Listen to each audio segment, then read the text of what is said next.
Querida igreja, a paz do Senhor Jesus. Poder sentar por bondade.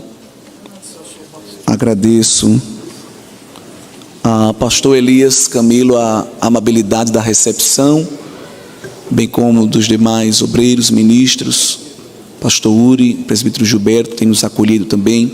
Me sinto, irmãos, muito honrado com a hospitalidade do nosso pastor e de toda a igreja para comigo e com a minha família. Eu pedi para usar alguns slides. Eu creio que os irmãos aí da mídia têm acesso, já pode colocar por bondade.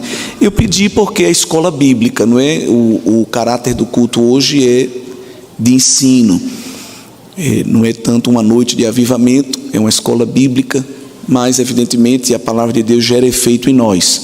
Então, como nós temos a possibilidade de usar o material, isso é coisa de professor, então vamos utilizar esse recurso que vai nos ajudar. O tema que os irmãos escolheram é um tema apologético, e aqui nós não temos só jovens e adolescentes, tem irmãos de várias faixas etárias, tem o ministério da igreja, e todos nós como crentes precisamos estar fundamentando cada vez mais a nossa fé, enrijecendo aí este fundamento teológico, ainda que a gente não tenha acesso a um curso de teologia completo, mas só em estudar as escrituras nós teremos acesso, evidentemente, às principais doutrinas, os principais ensinos que fundamentam a nossa fé, para que possamos nos posicionar nessa geração que o texto básico que vocês escolheram, utilizado do apóstolo Paulo ali em Filipenses, chama de corrompida, chama de perversa, em outras traduções, degenerada. E nós como igreja devemos nos apresentar diametralmente oposto a isso, como Paulo fala ali, dentre 3 palavras, sinceros. E o sincero ali no original significa puro, sem ser adulterado, sem mistura. A mesma palavra para se referir a um vinho puro, a um leite puro, ou a um metal puro, sem liga, sem mistura com outros tipos de metais. Então, o cristão ele tem que se apresentar nessa última hora da igreja aqui na terra, puro e sem mistura. E eu quero aplicar isso no tocante à nossa fé. Em que é que a gente crê? Porque a fé cristã pós-moderna, com o uso aí da mídia, dos canais sociais, de tanto tipo de coisa que as pessoas chamam de teologia, está mais para ideologias do que teologias, ela está cada vez mais adulterada, amalgamada com muita coisa que não presta. Então nós vamos ter irmãos que estão em nosso meio e que têm um credo, uma confissão de fé, que partilha princípios nossos, mas que insere aqui algumas tradições que não são bíblicas. Então nós devemos cada vez mais trazer à tona, explicitar o que é que realmente a gente crê, para que a gente use como um padrão verificador dessas outras palavras que vêm tentando entrar em nosso meio. O texto que o nosso querido irmão leu aqui, Paulo falando a Timóteo aqui na primeira carta, capítulo 4, o orienta no verso 7 a rejeitar. E o verbo aqui fala de uma ação mesmo que não tem diplomacia. O que não presta no tocante ao ensino da palavra, aquilo que vem a desdizer, aquilo que vem negar a palavra de Deus, deve ser rejeitado. Não há atitude diplomática no reino dos céus, não devem ser feitas concessões.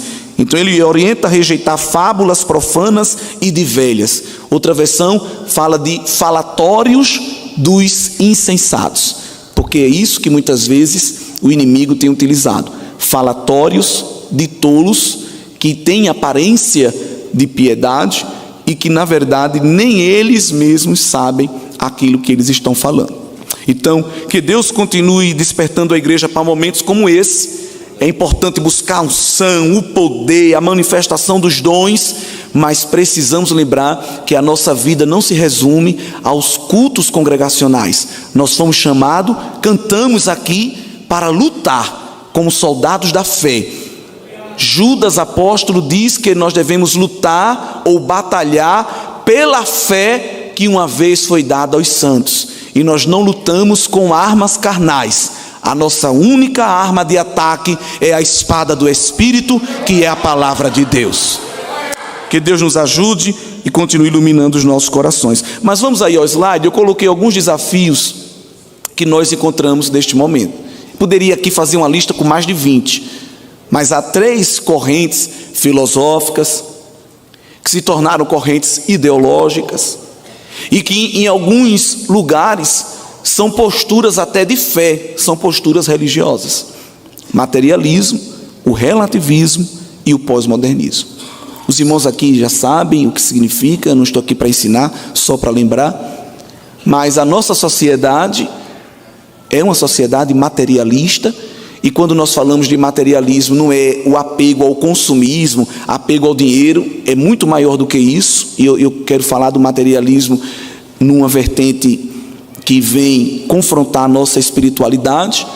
Materialismo como corrente filosófica assentou as bases da ciência moderna e pós-moderna, nos ensinando que só existe aquilo que é palpável, aquilo que a gente toca, aquilo que a gente vê.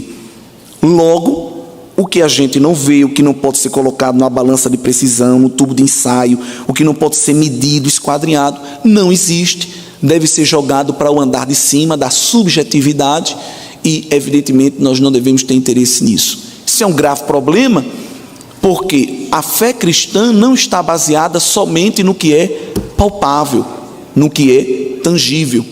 Se nós lermos Carta aos Hebreus, que é um texto lindo, um texto até poético, no capítulo 11, somos ensinados que a fé é o firme fundamento das coisas que se esperam e a prova das coisas que se não veem. Então, quando eu vou para a teologia, a filosofia materialista entra em ruínas, porque a fé cristã, a fé bíblica, ela transita também na esfera do imaterial, na esfera daquilo que não pode ser compartimentalizado num pote, porque é transcendente, e o nosso Deus é um Deus transcendente. Ele não pode ser confinado a propriedades temporais, porque Ele é eterno. Ele não pode ser confinado a propriedades materiais, porque Ele é espírito. Ele não pode ser confinado a propriedades energéticas, porque Ele mesmo é o nosso fôlego, é a nossa energia, é a nossa matriz de vida. Então Deus, Ele criou matéria, tempo e energia, mas ficou fora de tudo isso, não é? Paulo, falando ali aos Areopagitas, ele disse que é em Deus que nos movemos, é em Deus que existimos, é Ele que nos dá essa energia para nós respirarmos. Então, o Deus da Bíblia é um Deus transcendente, é um Deus eterno, é um Deus em espírito, que não é restringido por propriedades físicas, químicas, biológicas, geológicas ou nenhuma outra, mas é um Deus imanente. Embora habite na luz inacessível, embora habite num alto e sublime trono, Ele também habita com o quebrantado, com o contrito, com o fragilizado, porque na sua imanência Ele é um Deus relacional. Então é um grande mistério, porque embora Ele transcenda todas essas propriedades, Ele usa essas propriedades para se relacionar conosco. Então o materialismo tentou negar Deus, mas no final de tudo, a fé cristã não pode ser destruída pela corrente materialista, porque nós podemos observar evidentemente que o mundo espiritual, ele é muito maior do que isso que nós estamos vendo aqui. Cuidado para você não se tornar um crente materialista, não é? Um crente que é empírico, é aquele crente que diz: não, irmão, eu sou muito equilibrado, eu sou um crente que eu consigo colocar a minha fé bem assentada, não é, no método científico, tem que passar pelo escrutínio da minha opinião para eu saber se é verdadeiro ou não. Cuidado, porque Tomé, ele queria uma fé empírica, ele tinha fé, mas a fé dele era empírica, era restrita a exames corporais. E Jesus deu a Tomé uma frase linda, uma das frases mais lindas do Novo Testamento, que diz: Tomé, tu viste e creste, mas bem-aventurado é um povo que não viu, mas creu. Glória a Deus. Outro desafio que nós estamos vivendo, esse desafio é seríssimo, é a segunda palavra que coloquei no slide, é o relativismo. E o relativismo, irmãos, ele começa muito lá atrás, mas ele tem o seu apogeu, ele está tendo o seu apogeu neste momento da pós-modernidade que nós estamos vivendo, não é? O relativismo defende que não há absolutos, não há absolutos morais, a própria verdade não pode ser considerada absoluta, não há fundamentos. Há uma pergunta de um salmista muito forte: ora, removidos os fundamentos, o que poderá fazer o justo? Não é? Aonde não há fundamento, a consequência é ruína. Nunca se esqueça disso. O mundo pós-moderno acusa todo e qualquer cristão de fundamentalista. Se você nunca foi chamado de fundamentalista, é porque você ainda não entrou na guerra. Pode ficar certo. Se as pessoas somente fazem coração para você, lhe dão beijinhos e colocam emotions nas conversas de anjinho, de coração, de sorriso, você ainda não está em guerra. Porque quando você se posicionar, o mínimo elogio que você vai receber: você é um fundamentalista. E às vezes, por querermos fazer concessões, por querermos ser diplomáticos com o império do mal, não, eu não sou fundamentalista não, deixa eu me desculpar, deixa eu me explicar. Não, olhe, eu oro, mas eu não oro de joelho não, que isso é coisa de crente antiquado, não é? Não, eu dou glória, mas eu não dou glória alto não, eu sou um crente mais equilibrado. Não, eu sou da Assembleia de Deus, mas eu não me envolvo naquele movimento não. Você está negando a fé e está negando a Cristo. Cuidado para naquele dia também não ser chamado de um desconhecido dele. Quando alguém lhe chamar de fundamentalista, diga: muito obrigado. Muito obrigado por reconhecer que eu estou fundamentado em uma rocha intransponível, a rocha dos séculos, a rocha eterna, aleluia, a pedra angular. Nós somos fundamentalistas. Nós estamos firmados em fundamentos, neste firme fundamento da nossa fé, que não é apenas uma fé experiencial, de arrepios, de visagens, mas é uma fé racional, é uma fé pensante, é uma fé salvífica, não é? A fé vem pelo ouvir, e ouvir o quê? Anedotas? Testemunhos? Revelamentos? Não, palavra. A palavra vai gerando esta razão, combinada com a emoção do Espírito. Isso é ser crente, glória a Deus. Mas o mundo secular odeia os absolutos, principalmente os absolutos morais, o absoluto do certo e do errado. Porque se há absolutos morais, se há um padrão de certo ou errado, eu sou obrigado a fazer o certo. E aí o que é que o mundo secular diz? Não existe absolutos morais. Aliás, nem a verdade é absoluta. A verdade é uma questão de ponto de vista. Se não há absolutos morais, se não há fundamentos firmes e sólidos, eu sou agora a autoridade final daquilo do que é certo ou errado. O certo e errado é uma questão subjetiva. Eu é que dou a palavra final do que é certo e o que é errado. Então eu disse aos irmãos que o relativismo começou lá atrás, não é novo. Ele está no seu apogeu agora. A prova de que ele não é novo é a denúncia do profeta messiânico. Veja, Isaías já estava tendo que profetizar apologeticamente contra o relativismo. Olha o que Deus fala na boca dele no capítulo 5, capítulo 5, versículo 20. Ai! E os irmãos sabem que quando Deus começa falando com essa interjeição, ai, é ai mesmo. Não queira experimentar. Ai dos que ao mal chamam bem, e ao bem mal, que fazem da escuridade luz e da luz escuridade, fazem do amargo doce e do doce amargo. Deus odeia, rejeita, abomina o relativismo. Deus é o Deus de absolutos morais. Para Deus certo, errado é errado.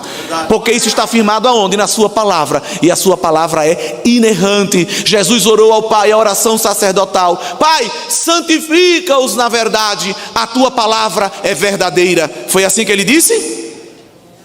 Ele não disse que a palavra de Deus é verdadeira. Ele não adjetivou ela assim, porque se ele diz que a palavra é verdadeira, ela tem que passar pelo escrutínio de algo maior. E a palavra não passa pelo escrutínio de nada nem de ninguém. Ela é o próprio escrutínio. Então ela não é adjetivada como verdadeira, ela é substantivada como a verdade. E Jesus disse: eu sou o caminho, a verdade a vida. Ninguém vem ao Pai se não for por mim. Pode ir em Varanasi, pode ir em Lourdes, pode ir em Xangai, pode ir em qualquer lugar, mas ao Pai não tem vários caminhos, só há um. O Evangelho é exclusivista no tocante ao acesso à salvação. Presta atenção, eles também nos elogiam de exclusivistas, e quando chamar, não diga, não, eu sou inclusivista. Não diga isso, não, eu sou mesmo. No tocante ao acesso ao Pai, nós somos exclusivos. Só Jesus e nada mais, o resto é resto. Cuidado para não virar um crente ecumênico, indo para culto de formatura de faculdade, sentando do lado de pessoas de vários credos, e não é verdade, todos os caminhos levam a Deus. Cuidado, se você está dizendo isso publicamente, lembre-se do que Jesus poderá dizer de você publicamente naquele dia. Meu Deus. Aí, se você se posicionar como fundamentalista e como exclusivista no tocante à salvação em Cristo, aí vai vir no mínimo o terceiro elogio que você receberá: intolerante. E aí os irmãos já sabem como se posicionar. Mas, queridos irmãos, para o Senhor Jesus, para Deus Pai, para a igreja, há sim uma verdade absoluta e absolutos morais. Mas você pega um professor desse, militante do relativismo, que diz, não, o certo e o errado é uma questão de ponto de vista. Até o dia que um aluno pegar uma chave, riscar o carro desse professor todinho no estacionamento, e quando o professor olhar, enfurecer e disser, o que é isso? Não, isso aqui é uma arte. Do meu ponto de vista, não, isso é errado. Não é errado. Eu estou fazendo arte. Aí o relativismo dele cai de água abaixo. Não precisa fazer 4 anos de filosofia em Harvard para derrubar o relativismo. Você derruba o relativismo com um silogismo, que os irmãos sabem o que é. 3 curtas frases, uma ferramenta filosófica fantástica. Não existe verdades absolutas. Frase 1. Frase 2. Esta frase é uma verdade. Frase 3. Logo, dizer que não existe verdade absoluta não pode ser uma verdade absoluta. Aí destrói. Ou então ao contrário, toda verdade é relativa. Frase 1. Frase 2. Esta frase é uma verdade. Frase 3. Logo, toda verdade é relativa, também é relativa. Destruiu o relativismo. Não precisou fazer 4 anos de faculdade. Então, evidentemente, quando nós vamos para as Escrituras, temos as ferramentas para vencer tudo isso. O inimigo não conseguiu, aí levantou a terceira bandeira, que é a bandeira do pós-modernismo. Esse aí é terrível. O pós-modernismo tem uma grande ferramenta ideológica ali na escola de Frankfurt. Os irmãos sabem, no século passado, um conjunto de autores acadêmicos, franceses, alemães, americanos, se reuniram ali naquela escola, que os irmãos sabem, parece que ela veio do andar de baixo, porque o que saiu dali de ideologia, até hoje, está corrompendo e degenerando cada vez mais a nossa sociedade. E a bandeira do pós-modernismo, ele tem 4 grandes pilares, só vou falar de um. Quando você lê Michel Foucault, Jacques Derrida, eu estou falando isso, irmão, porque isso não dá para pregar em culto e avivamento. Então, eu estou amando essa oportunidade, porque a gente vai poder falar essas coisas. Quando a gente lê esses autores, a bandeira que eles levantam é a bandeira da desconstrução. E o principal elemento que eles usam é o texto. Para eles, não existe um texto absoluto. Todo texto pode ser desconstruído em um outro contexto, a partir da autoridade do intérprete. Veja, isso começa numa escola filosófica, mas vai desembocar nas escolas teológicas. Em que sentido? Para os pós-modernistas, a autoridade final do que o texto diz não é do autor, é do intérprete. É o famoso ponto de vista. Não, segundo o meu ponto de vista, eu não interpreto assim. Quantas vezes em sala de aula de escola dominical tem um arauto do pós-modernismo querendo se levantar contra o professor, se levantar contra outro irmão que está dizendo, não, mas o texto diz assim, mas o meu ponto de vista, grande coisa o seu ponto de vista, não é nada. Nós estamos fundamentados não é em ponto de vista de teólogo, nós estamos fundamentados na rocha, a rocha que suporta o temporal, a ventania, a palavra de Deus que é eterna, viva, eficaz e infalível. É esta palavra que nós estamos fundamentados. Cuidado com o eu lírico. a subjetividade do leitor-intérprete. Inclusive, quem lê a Bíblia deve chamar na sua leitura sempre um companheiro. Quem aprendeu a ler Bíblia de verdade, não como um acadêmico, para analisar, mas para meditar, tem que convidar um companheiro, chamado Espírito Santo. Vem cá, amigo, porque tu sabe o que o autor falou na revelação, agora vem dizer para mim o que ele está falando na iluminação. Abre meus olhos, abre o meu entendimento, aleluia. Precisamos de gente, irmão, que lê a Bíblia com o coração afogueado, com as lentes do Espírito Santo de Deus, uma leitura viva. Porque tem muito crente metido que não, porque eu li, porque eu vi o grego, eu vi o hebraico, eu vi o aramaico, eu conheci até os hieróglifos egípcios, mas isso não produz vida. Ele fica só naquele nível do academicismo, triunfando na soberba do seu conhecimento, mas isso não produz efeito. Mas quando a leitura vem acompanhada com o Espírito Santo, o irmão pode chamar Jesus até de Jesus, mas ele vem com a autoridade do céu. Glória a Deus. Então não estou fazendo aqui apologia a analfabetismo, mas também não estou fazendo apologia a academicismo. Sejamos crentes equilibrados. Estude, irmão, estude até seu olho cair do olho, do globo ocular. Estude até você ficar tonto, mas não perca devoção, não perca o fervor. Porque de que adianta saber tanto original, e não ter mais a graça da leitura de quem está falando aqui, aleluia, e revelando os segredos e os mistérios que enciclopédia nenhuma tem, mas somente Ele. Louvado seja Deus. Vamos para o próximo slide. Irmãos, eita, dá para vocês lerem? Dá. Isso aqui eu queria falar. Eu estava lendo muita coisa esses dias para procurar referência, para não trazer só minha opinião. Essas fábulas profanas, essas ideologias, elas estão entrando na igreja. Vãs filosofias, muita coisa estranha. E o inimigo das nossas almas, ele é terrível. Quando ele não vence o povo de Deus pela pressão, ele vence pela sedução. Ele tem que ter muito cuidado. Quando ele vem beligerante, quando ele vem ofensivo, é até melhor, porque você está vendo, ele está explícito. O perigo é quando ele vem sagaz, sutil, sorrateiro. É perigo. Por isso tem que ter discernimento, para perceber que ainda assim é ele. E ele percebe que a igreja despertou em grandes avivamentos e não ia mais engolir qualquer comida que ele lhe trouxesse. Então, o que foi que ele fez? Eu não vou negar as escrituras totalmente, eu vou negar parcialmente. Esse é o perigo da igreja do nosso tempo. Porque como o inimigo quis negar totalmente e viu que Deus tinha nas trincheiras da batalha da fé os seus soldados fiéis, disseram, não, a palavra de Deus é essa mesmo. Aí ele vem agora com a segunda corrente, não é a palavra de Deus, contém. Os irmãos sabem, nós estamos falando de uma teologia liberal, neo-ortodoxa, né, que diz, não, ela até tem a palavra de Deus, mas com ressalvas. E aí tem dois sociólogos que criaram uma pesquisa, visitando a juventude ali na virada do milênio, de várias igrejas americanas, com questionários, com entrevistas semi-estruturadas, para tentar discernir o que é que os jovens cristãos americanos criam, como é que eles viam Deus. E aí eles chegaram à conclusão desses 5 itens aí, que eles vão denominar de deísmo moralista terapêutico. Em que consiste o credo desta juventude da virada do milênio?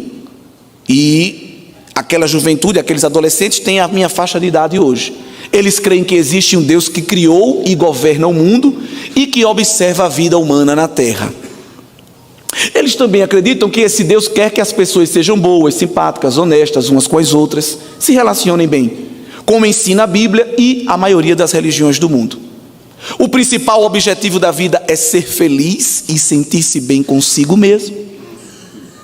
Não é necessário que Deus esteja particularmente envolvido na nossa vida, nem na de ninguém, exceto quando a gente precisa dele. para resolver um problema. E a maioria desses jovens crê que os bons vão para o céu quando morrem. Quando a gente lê de maneira inadvertida, apressada, este credo, está até bonito. Inclusive, não sei, talvez até alguém possa se identificar. É exatamente isso que eu creio, pastor. Meu medo é esse. É que alguém essa noite diga: que coisa linda, você conseguiu expressar em palavras o que eu sinto. Irmão, tu vai ter que se converter. Por isso que é bom escola bíblica, porque não dá para pregar isso em culto de avivamento. Então dá para a gente confrontar um pouco mais. Vamos tentar detectar nesse slide as principais areias movediças. Existe um Deus que criou e governa o mundo. Nós cremos que Deus é criador, mantenedor e sustentador. Mas o deísmo acredita que Deus é uma espécie de relojoeiro ou de arquiteto. Ele fabricou, fez, mas deixou a esmo, deixou ao acaso, que vem traduzido naquela expressão, que observa a vida. Ele vê, mas ele não tem poder para agir. Isso desembocou no teísmo aberto. Deus, ele não tem poder para alterar a história. Ele nem sabe o que vai acontecer no futuro. É o que crê o teísmo aberto. E tem gente na igreja até acreditando nisso. Esse segundo item também é perigoso. Deus quer que as pessoas sejam boas, por isso eu tenho que me dar bem com todo mundo. Eu não quero entristecer ninguém com meus posicionamentos, porque Deus quer que a gente seja, na verdade, grandes amiguinhos. Olha o perigo. Como ensina a Bíblia. Sim, a Bíblia ensina a amar o próximo como a mim mesmo. E como a maioria das religiões do mundo, a grande massa da virada do milênio tem um forte apelo ecumênico. E cuidado, quem levanta a bandeira de que todas as religiões são iguais e levam a Deus, é a mesma coisa, essa é a bandeira do anticristo. E o mistério do anticristo, o ministério dele já está operando no mundo. Qual é o discurso do anticristo? Igualdade, direitos iguais, preservação, paz mundial. E nós temos que entender que ser cristão é um chamado ao amor a Deus e ao próximo. Mas em amar a Deus, as escrituras nos dizem que a reboque, consequentemente, isso vai gerar inimizade. Com quem? Com quem, igreja? O apóstolo João ensina isso. Com o mundo. Mundo ali não é tanto a humanidade, as pessoas, porque o desejo de Deus não é que nós nos tornemos inimigos de ninguém. Mas o mundo ali é o sistema babilônico, é o sistema corrupto. Então vai aqui uma ressalva. Se você está se sentindo bem e alegre, porque todo mundo lhe ama, todo mundo lhe abraça, do mundo, do sistema babilônico, é porque você ainda não está se posicionando. Você está sendo confundido com um deles. Todo crente que se posicionar na Babilônia, em algum momento vai atrair para si oposição e resistência. Em algum momento vai. Se prepare. Quando Daniel chegou na Babilônia, ele achou graça aos olhos de Aspenaz. Oh, que bênção seria se fosse assim para sempre. Olha que coisa boa. Deus abriu a porta, sou amigo do chefe do eunuco, mudei até o meu cardápio. Oh, glória a Deus, que isso é bom, irmão. Crente é assim, vive bem com todo mundo. O segredo é a paz. Mas lá na frente, um posicionamento ia gerar ira, ia gerar raiva, ia gerar uma atitude que ia colocar a vida em risco. Qual foi a atitude? Não, essa música aí a gente não dança não. É pior que a gente não dança. Eita glória! Mas dezenas de milhares dançam. Então você deveria estar satisfeito. Você tem dezenas de milhares se dobrando. Nós somos só 3. Isso aí não entra nem como porcentagem de desvio padrão. Essa porcentagem a estatística nem vai levar em consideração. Mas a raiva da Babilônia é essa. É porque o sistema babilônico já tomou esfera política, esferas financeiras, as mídias sociais, já tomou as instituições de ensino, já tomou tudo. Só tem uma frente de resistência que o império babilônico não conseguiu tomar, a saber, a coluna e a firmeza da verdade, que é a igreja do Senhor Jesus. Nós somos só 3 de pé no meio de uma multidão dobrada e prostrada, e o inimigo está enfurecido. Mas continue posicionado, porque se for preciso, o Senhor vem ao teu encontro pessoalmente para te dar livramento por causa do teu posicionamento.